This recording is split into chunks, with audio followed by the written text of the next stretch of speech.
एक टॉपिक है जो अभी वाइडली कवर किया जा रहा है, और ये टॉपिक है यूएस ने डिसाइड किया है कि वो फिर से यूनेस्को को ज्वाइन करेंगे। तो यहाँ पे यूनेस्को है क्या, यूएस ने डिसाइड क्यों किया फिर से रिज्वाइन करने के लिए, और इसने छोड़ा कब था, क्यों था, इन सब के बारे में थोड़ा सा हम लोग ब्रीफ में यहाँ जानेंगे। यूनेस्को देखिए स्टैंड करता है United Nations Educational Scientific and Cultural Organization. ये एक स्पेशलाइज्ड एजेंसी है यूएन का। ये आप देखेंगे फोर्स में आया था 1946 में, जो कि प्रमोशन करता था international collaboration in education science and culture. अलग अलग कंट्रीज़ के साथ कोलैबोरेशन उसका होता है। इसका जो हेडक्वार्टर है वो पेरिस फ्रांस में है, और पेरेंट ऑर्गेनाइजेशन देखेंगे United Nations economic and social council है। प्राइमरी गोल यूनेस्को का है कि अलग अलग कंट्री के साथ ये कोलैबोरेट करते हैं और एजुकेशन, साइंस, कल्चर ये सबको प्रमोट करते हैं।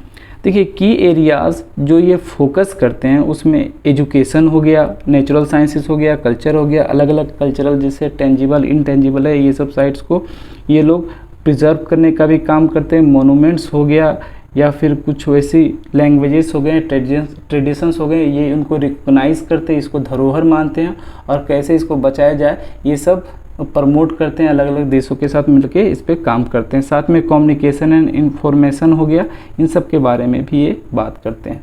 तो ये तो बेसिक यूनेस्को के बारे में है, लेकिन इसका थोड़ा सा आजकल देखेंगे एक ट्रेंड चल रहा है कि अगर यूनेस्को के बारे में पूछ रहा है तो उसके बारे में तो ठीक है, थोड़ा उससे कौन कौन से आप देखेंगे कुछ मैगजीन्स पब्लिश होते हैं या कुछ रिपोर्ट्स पब्लिश होते हैं जो ऑर्गेनाइजेशन करती है, तो वो भी एग्जाम में पूछ लिया जाता है। तो यूनेस्को देखिए कुछ इम्पोर्टेंट रिपोर्ट्स पब्लिश करता है। उनमें से कुछ जो बहुत ज़्यादा इंपॉर्टेंट है वो हैं global education monitoring report, the United Nations world water development report, world trends in freedom of expression and media development, global ocean science report. ये सारा जो है मेजर रिपोर्ट है जो यूनेस्को जो है वो रिलीज़ करता है।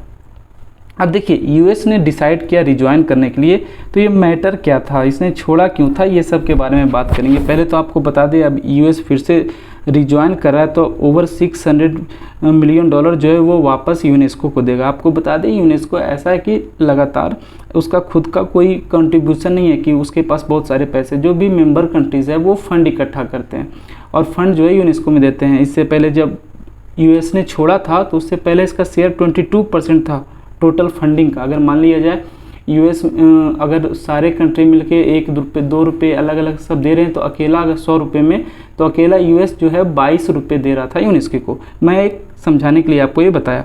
तो अब चलिए समझते हैं कि बैकग्राउंड क्या था कि अब रिज्वाइन तो कर रहा है, इसका फंडिंग इतना हो गया, यूनेस्को क्या होगा ये भी डिस्कस कर ली। तो ये बैकग्राउंड हुआ क्या था कि 2011 में यूएन ने पैलेस्टीन को वोट किया कि चलिए इसको भी हम लोग मेंबर बनाते हैं। अब जब ऐसा हुआ तो इज़राइल और यूएसए दोनों ने यहाँ यूनेस्को में फंडिंग देने से मना कर दिया। अब आप बोलेंगे पैलेस्टीन यहाँ ज्वाइन किया, इज़राइल यूएसए कहाँ, ये सब क्या चल रहा है? तो आपको बता दें कि इज़राइल और पैलेस्टीन ये दोनों एक दूसरे का देखिए नेबरिंग कंट्रीज़ है, और इन लोगों में बहुत ज़्यादा ही कॉन्फ्लिक्ट चलता है। जिस तरह इंडिया पाकिस्तान हमेशा होता है, खैर मैं कंपेयर नहीं कर रहा, मैं बस बता रहा। वहाँ पे लगातार इंडिया पाकिस्तान में तो खैर वैसी फायरिंग सेलिंग हमेशा नहीं होती है, लेकिन वहाँ पे आप देखेंगे आए दिन बमबारी होती रहती है। तो सेम यहाँ वही सिचुएशन है। तो अब यहाँ पे देखेंगे यूएसए जो है इज़राइल का एक बहुत ही अच्छा फ्रेंडली कंट्री है। तो ऐसे में जब यहाँ यूनेस्को में ये बात हुई कि हम लोग पैलेस्टीन को शामिल कर रहे हैं, तब यहाँ पे यूएसए और इज़राइल ने फंडिंग देने से मना कर दी। और देखिए जो ट्रम्प एडमिनिस्ट्रेशन थे, जो ट्रम्प थे वो बहुत ज़्यादा ये सब सोचते थे कि हम अलग अलग ऑर्गेनाइजेशंस में बहुत ज़्यादा पैसे दे रहे हैं, ये सारा वेस्टेज है, देने का कोई मतलब बनता है नहीं। तो इसलिए ट्रम्प ने ये डिसीजन लिया कि हम लोग इस एजेंसी से विड्रॉ कर रहे हैं। हालांकि ऐसा पहली बार नहीं है कि यहाँ पे पहली बार यूएसए ने विड्रॉ किया है। 1984 में जो कोल्ड वार इरा था वहाँ पे भी यूएसए ने इसको अपने आप को बाहर निकाल लिया था यूनेस्को से, लेकिन आप देखेंगे 2003 में इसने फिर से ज्वाइन कर लिया था। अब जब ये विड्रॉ हुआ तो रीज़न क्या दिया? एक तो देखिए पैलेस्टीन वाला था, तो इसमें बहुत सारे रीजन्स निकल के सामने आए जो यूएसए ने बोला। पहला तो बोला कि ये जो यूनेस्को है वो एंटी इज़राइल स्टांस रख रहा है, इसके लिए हमको समझ में नहीं आ रहा है, हम बाहर जा रहे हैं।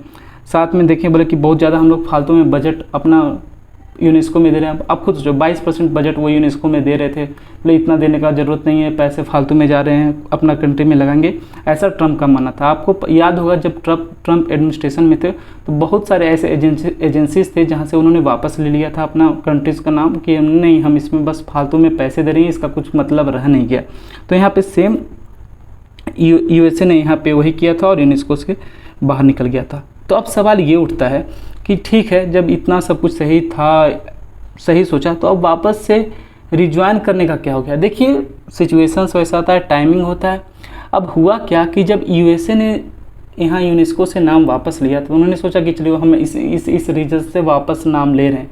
लेकिन अब देखा ये जा रहा है चाइना जो यूएसए का कॉम्पिटिटर, हर जगह कॉम्पिटिट कर रहा है, वो यहाँ पे भी कॉम्पिटिटर के रूप में निकल के आया और धीरे धीरे क्या कर रहा है, जो यूएसए ने जगह खाली छोड़ी उसको चाइना भरने की कोशिश कर रहा है।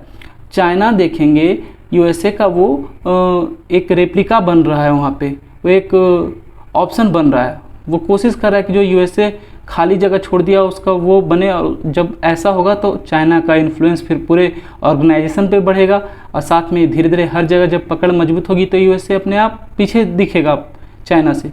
तो इसको लेके कंसर्न होते हुए यहाँ पे बहुत सारे एक्सपर्ट ने एडवाइस किया होगा कि हाँ चलिए देखिए चाइना यहाँ पे आ रहा है, तो समय आ गया वापस ये डिसीजन लेने का। तो यहाँ पे जो अभी बाइडेन गवर्नमेंट है, ट्रम्प थे वो चले गए, अब बाइडेन आ गए हैं। तो बाइडेन गवर्नमेंट डिसाइड किया कि नहीं हम वापस इस ऑर्गेनाइजेशन में आएंगे और देखिए बहुत जल्दी ऑर्गेनाइजेशन में ये वापस आ जाएंगे। उम्मीद करता हूँ आपको ये वीडियो समझ में आया होगा। मिलते हैं अगले वीडियो में, तब तक पढ़ते रहिए। जय हिंद।